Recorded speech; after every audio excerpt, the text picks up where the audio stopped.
Thank you, Vipul. I think this was a very good example of saying the Indian market is not about market share, it's about market creation. And I think you did create a market there. In fact, people go on to say that any market survey in India will go wrong because market surveys are based on history, whereas you're really creating markets. So I think very invigorating discussion. I think we're going to get on to the questions. There are a large number of questions that have got polled. But before that, I just had one question to the panel. We are here in Singapore talking about the Indian story, talking about the opportunities. What's the takeaway? How can the group here, audience here, participate in this major entrepreneurship that's happening? Raj? My offer was there at the end of my talk that come and join. See, there are about 500 people here right now.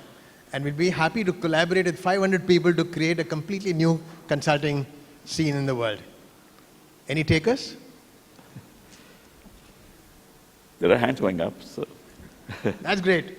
More hands coming up. Love to meet you after this in the evening. Vipul? I think become an entrepreneur. I mean, it's in my mind, it's if you have the chance, the risk is very little. If you can't, you don't want to, support entrepreneurs because we have the advantage we have is that you can mentor.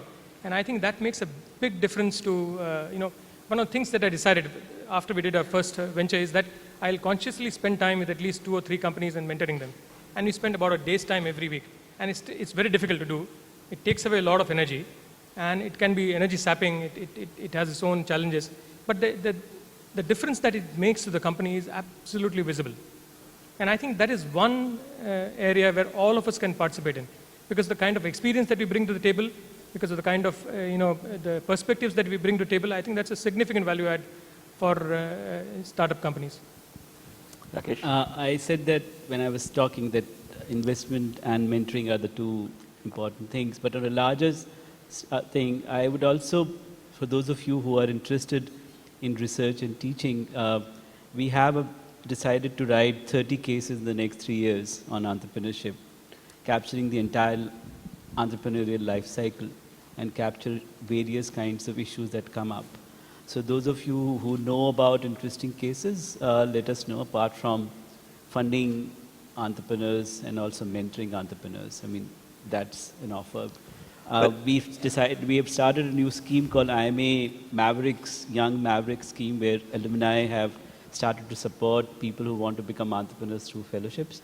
2 of the people who have given fellowships are here, Nirmal and Sanjeev. Those of you who are interested in doing that are most welcome. Well, thank you.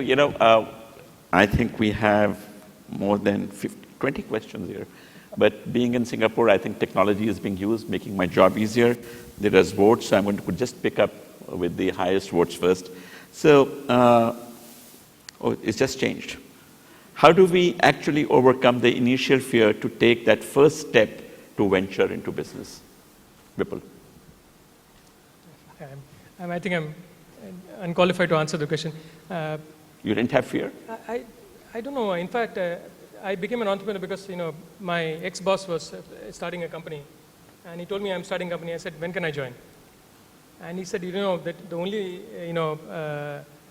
condition is that please remember if you start a company, and it could be that in 5 years we may have nothing, and you may be out on the streets with a shirt on your back. As long as you're happy with that, be ready to join. And I said, it sounds fine. So I think the issue is not about financial security. I don't think that is the issue. Most of the time people equate financial security with, with other fears that they have. And most of the time it's social fears, which I think you should just throw out of the window. The thing that I have realized is, being an entrepreneur, is that if you're willing to stick at it, doesn't matter what you do, doesn't matter what you start with, doesn't matter what you end with, you will be successful. I have yet to come across an entrepreneur who survived 10 years and is not successful. On the converse side, all VCs will tell you 1 out of 100 ventures fail, 100 out of 110 ventures fail.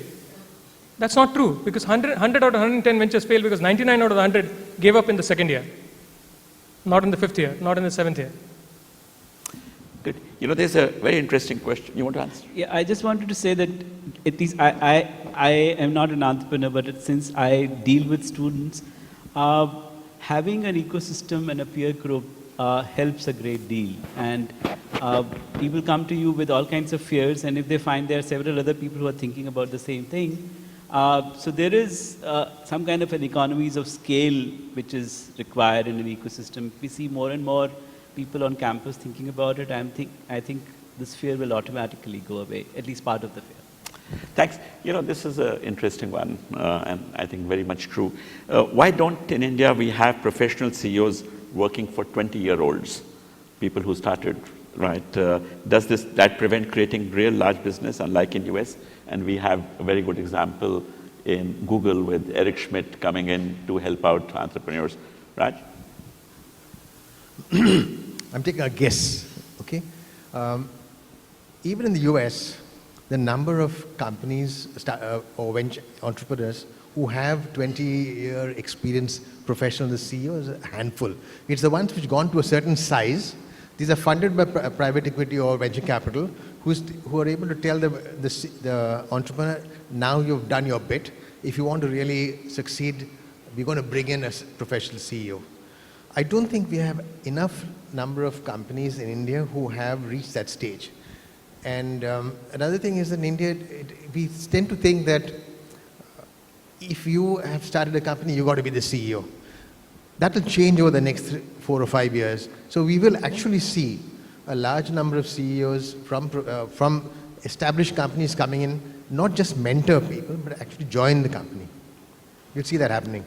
Yeah, and I could recall a great example of a BPO company that started in India called Daksh. And it was small, but they really built business by hiring the top-notch professionals to come and work for them. But it takes a lot for the entrepreneur to give up and have trust with them rather than overseeing them as a chairman or something. So I suppose that started happening, but it'll be great to have executives not only mentoring, but also joining them. If I could just add, in Google also, if you read that book called In the Plex, you'll see that the two entrepreneurs set it up. They've brought in a CEO. He was almost forced to bring in. Mm-hmm. Okay. I think the main work of an entrepreneur is finding a sustainable business model. How do you go about finding sustainable models? How to find customers and get valuable feedback from them? So, the examples that we have, you didn't start with sustainable business model. You just started with an idea. You like to add, Vipul? You don't know a sustainable business model until it's sustainable. So the problem is, therefore, any idea that you start with, you will not know until 3 years later whether it's going to work. So the best that you can do, I mean, if you're an MBA guy, you already know how to assess the risk of any business model. Just do that and then take that plunge, because there's no right or wrong. Nobody's going to be able to tell you it's right or wrong, and there is no advice which will be 100% correct. So at the end of the day, you have to trust your gut instinct. And that, I think, separates entrepreneurs from people who can't become entrepreneurs, is that you learn to trust your gut instinct. And even if you get it wrong, you can always change. Entrepreneurship is not about being committed to ideas. It's about it's like Sanjeev said, it's a way of life. So it doesn't matter what you start with, you can always change. And as much important to drop an idea if it's not working. Yeah, more important actually. What opportunities, I guess it's a little follow-up on the question I asked before, what opportunities are available for Singapore-based entrepreneurs wanting to tap the Indian consumer market? So the question is, what opportunities are available for Singapore-based entrepreneurs wanting to tap the Indian consumer market? So entrepreneurs here, Indian market. So it's not so much an entrepreneur question as... One of the things that Indian entrepreneurs crib about is the lack of infrastructure. And Singapore has absolutely fantastic infrastructure. Another thing is that incubation can be done extremely well here, and the tax laws are extremely friendly. So if Indian entrepreneurs came to know that there's such a wonderful place like Singapore, where you could actually incubate and build businesses, hordes of them will come. Yeah, and I would just like to add, and I'm sure you would, India is a place where there is business to do. It's difficult. There's money to make. So I think we have to plunge in rather than ensure that everything is sequentially done. You wanted to say something? We have just started to experiment with incubating companies, startups elsewhere who want to come to India through some kind of collaborative arrangements. We are also talking to some education institutions in different parts of the world for co-incubation if they think that the market is there in India. So that may be another mechanism which you may want to use. Yeah, this is the last question. I think we're running really behind time. Again, refers to tech here.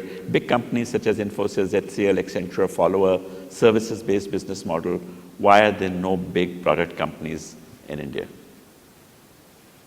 So let me try my hand at that, right? I do represent that industry. Yeah, I think if you look at overall in the world, I think product companies are actually getting consolidated. Because if you talk about the yesteryear product companies, there is a huge amount of consolidation that's happened. I think the product companies' time has arrived now in India.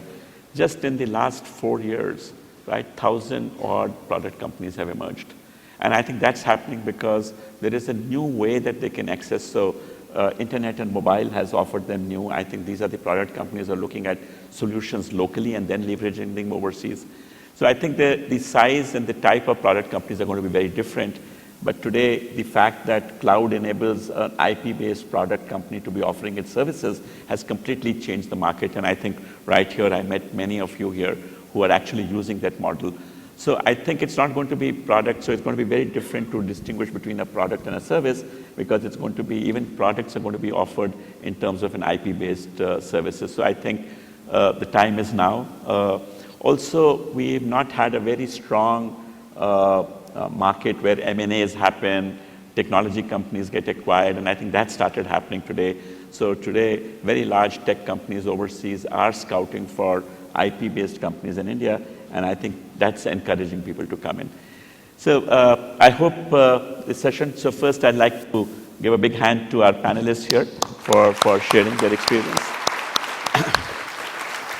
And I'm sure over this next day and a half, you would probably hear more about entrepreneurship and also the new frontiers that are getting created. So thank you very much for being here.